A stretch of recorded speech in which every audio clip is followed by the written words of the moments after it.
This one's called hope. Godly hope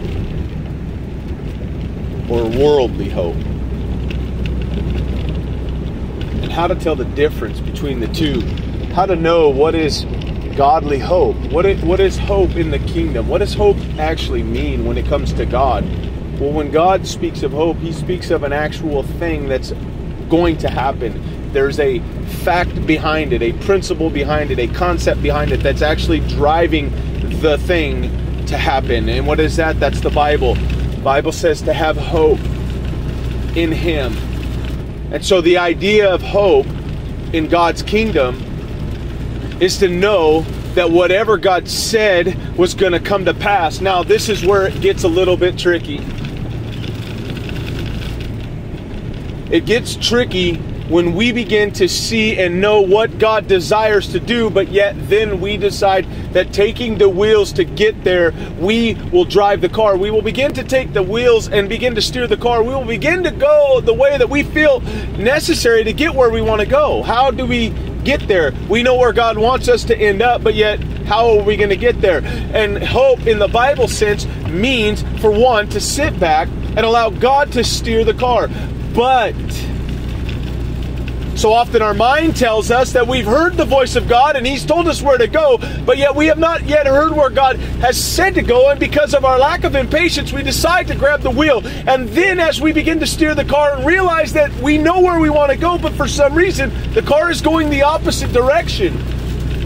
And we are looking at a brick wall that we are fixing to crash into, and we are beginning to now go back and say, but God, I thought you said that this is where we were going.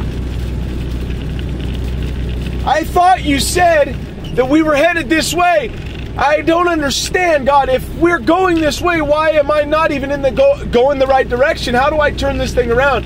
And if you sit back and you begin to analyze your life and the way that you live and the way that I live, the things we choose to do, often we hear the voice of God on where he wants us to go, but where we stop and relinquish, or we stop and take back control, is when we decide on how we're going to get there. And so this is the greatest analogy. Millions and millions of people spend a lot of money on the lottery, and they all had a great idea, and they truly believed that God blessed them with the lottery, that they would be able to help a lot of people.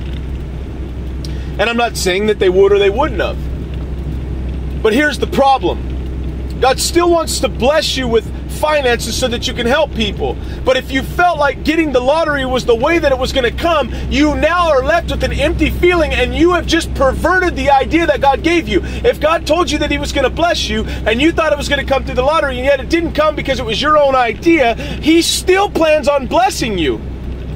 It just didn't come the way that you thought. You grabbed the wheel and thought that for some reason he would want to do it in a worldly way. He's not into that. Not saying that he couldn't or he wouldn't. What I'm saying is he didn't.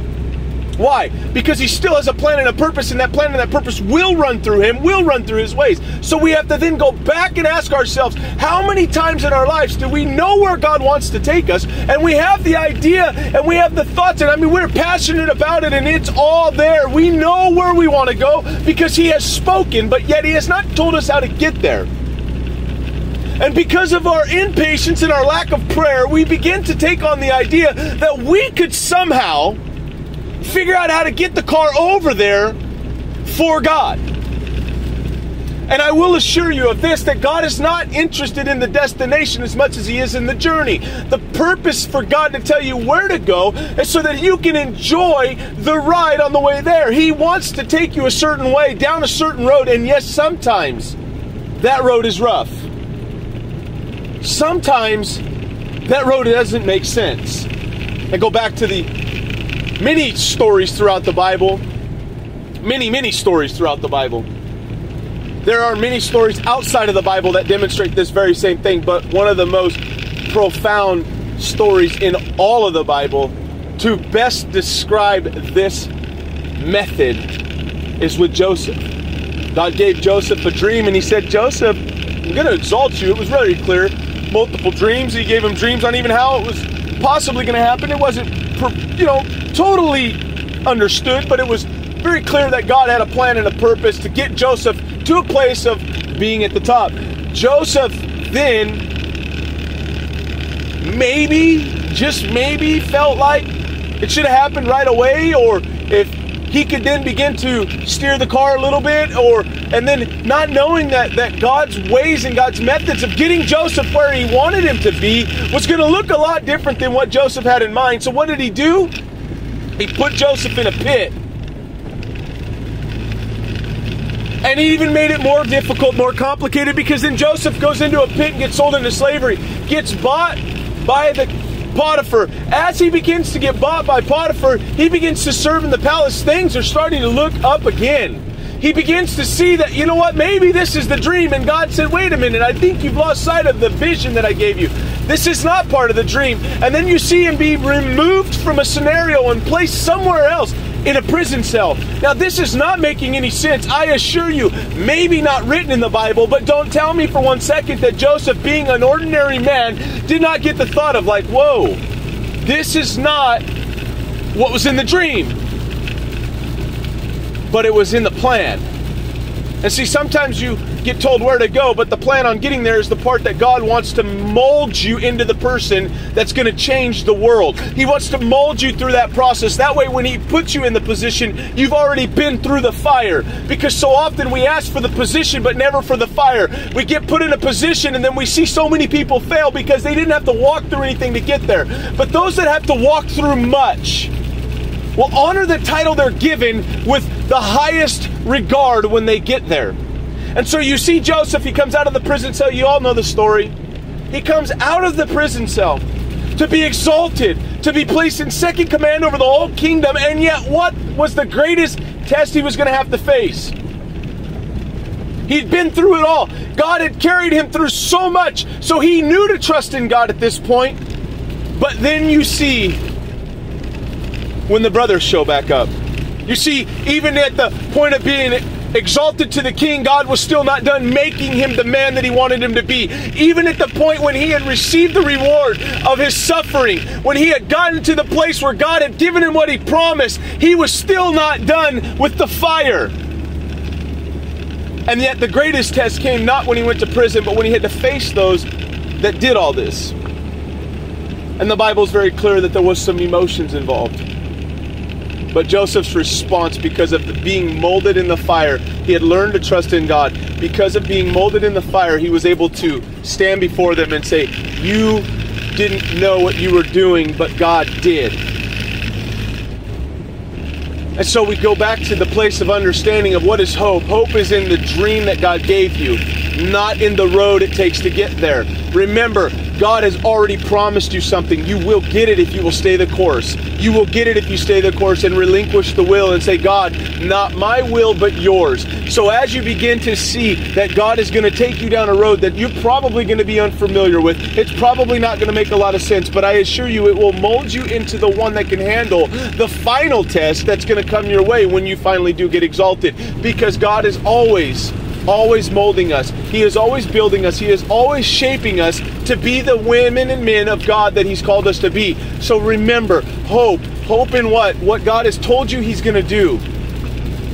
Remember to hope in that. Do not allow the road on the way to get there to distract you from the vision that God's given you. Do not allow the fact that God has said he has given you a plan and a purpose and a call for your life. And if the road looks a little rocky, don't be mad. Embrace the suffering, because God is molding us into better people. He is shaping us into people that can handle, when he finally does exalt us, whatever that final test looks like. And if you remember the end of the story, Joseph's exalted. He saves the world. But I assure you, when he was in a pit, in a prison cell, sold into slavery, and the situation with the wife trying to blame him of trying to have sex with her, in all those situations, I assure you that not one time did Joseph sit there and think, this is part of the plan. He had to have been thinking, this is not making sense.